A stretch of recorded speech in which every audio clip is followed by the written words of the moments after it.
شائستگی کا عنصر ہو، نفاست پر مبنی ہو، اور مناسب آپ نے لکھنا اس طرح ہے کہ یہ اس میں دلچسپی لازم ہو، کوئی اس میں یہ نہیں کہ عدم دلچسپی کی بنیاد پر کوئی اس کو پڑھے ہی نہ، دیکھے ہی نہ، آگے لے کر ہی نہ چلے. یہ بھی ایک فن ہے، اور یہ آرٹ بہت ضروری ہے، یہ لکھنے کے حوالے سے آرٹ ہوتا ہے. پھر اس میں آپ نے جن شخصیات کا ذکر کرنا ہے ان کا تعارف کروا دیں تو بہت اچھا ہوتا ہے، اور سمجھنے میں آسانی ہوتی ہے. یوں ہی پتہ چلتا ہے کہ اس شخص نے جو بیان کر رہا ہے واقعی اس تقریب میں یا اس جگہ موجود تھا، کیونکہ آنکھوں دیکھا حال ہوتا ہے. حقیقت پر مبنی ہونا چاہیے، اور جو صاحب علم لوگ ہیں، جو صاحب قلم لوگ ہیں، وہ جب لکھتے ہیں تو ان کے پاس ایسا قدرت کی طرف سے فن ان کو عطا کیا ہوتا ہے کہ وہ وہاں کسی جگہ موجود نہ بھی ہوں تو اس انداز میں لکھ لیتے ہیں، ایسی اپنے اوپر ان کی کیفیت طاری ہوتی ہے کہ حقیقت کا ہی گمان محسوس ہوتا ہے، نظر آتا ہے. تو اگر اب ہم آتے ہیں امتحانی نقطہ نظر کے حوالے سے اس کو دیکھتے ہیں، تو سال اول میں رودات 10 نمبر پر مبنی ہے، اس کے 10 نمبر ہوتے ہیں، اور اس کی جو ڈویژن ہے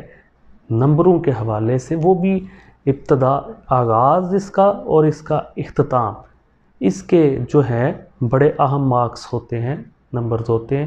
تو دونوں متاثر کن ہونے چاہیے کہ آپ کا، بلکہ آپ کوئی بھی تخلیق ہے اس کا آغاز اور اختتام بڑا زبردست ہونا چاہیے، یہ بڑا ضروری ہوتا ہے. تو اس میں بھی کہ آپ بیان کیا کرنا چاہ رہے ہیں، آیا آپ وہ بیان کر سکے ہیں یا نہیں، یہ بڑی اہمیت کی حامل ہے. تو گویا آپ چیزوں کو مشاہدہ کرنا شروع کریں، مشاہدہ کیا کریں، بلکہ گزرتے گزرتے آپ کوئی رودات لکھ کے اس کی پریکٹس کر سکتے ہیں. روزانہ آپ کہیں نہ کہیں جاتے ہیں، کسی سفر پر، کسی تقریب پر، کسی کھانے پر، کسی آپ بلکہ چلے جاتے ہیں، کسی مرگ پر بھی چلے جاتے ہیں، کسی شادی پر چلے جاتے ہیں، تو آپ ہر اس کا بڑا وسیع کینوس ہوتا ہے، کسی بھی موقع پر، موقع کی مناسبت سے آپ لکھ سکتے ہیں. تو یہ بالکل اس میں جو بڑی سادہ سی بات ہے، سادہ الفاظ رکھیں بالکل، اور حقیقت پر مبنی محسوس ہونی چاہیے. گو کہ آپ نے آنکھوں سے وہ واقعہ دیکھا ہو یا نہ دیکھا ہو، لیکن اس میں حقیقت نگاری ضروری ہے کہ منظر کاری کی آنکھوں کے سامنے بالکل صحیح واضح ہونا چاہیے، نظر آنا چاہیے اس کو، اور حقیقت کا اس کو گمان ہو، اس کو محسوس ہو سکے کہ یہ واقعی صحیح ہے. اور امتحانی نقطہ نظر سے آپ نے اس کو تقریباً 2 صفحے تک لکھ لیں تو مناسب ہوتا ہے، آپ کو اچھے مارکس بھی مل سکتے ہیں. لیکن وہی ہے کہ آغاز ہو بنیادی، اور پھر وسط ہو، اور پھر انجام ہو. جس طرح میں نے پہلے آپ کو ایک تقریب کے حوالے سے رودات کا احوال بیان کی، جیسے ہم سفر کی بھی کہہ سکتے ہیں، نہیں فلاں آپ اس طرح کیسا ہم دوستوں کے آپس میں کسی پرفضا مقام پر جانے کا ایک پلان بنا، ایک ہم نے عہد کیا کہ ہم جائیں گے اور سفر سے لطف اندوز ہوں گے. تو فلاں تاریخ کو ہم نے جو ہے براستہ جی ٹی روڈ مری کے مقام پر جانا تھا، اور اس دن قوی امکان تھا کہ برف باری ہوگی، تو ہم نے طے کر لیا کہ ہم جائیں گے. ہم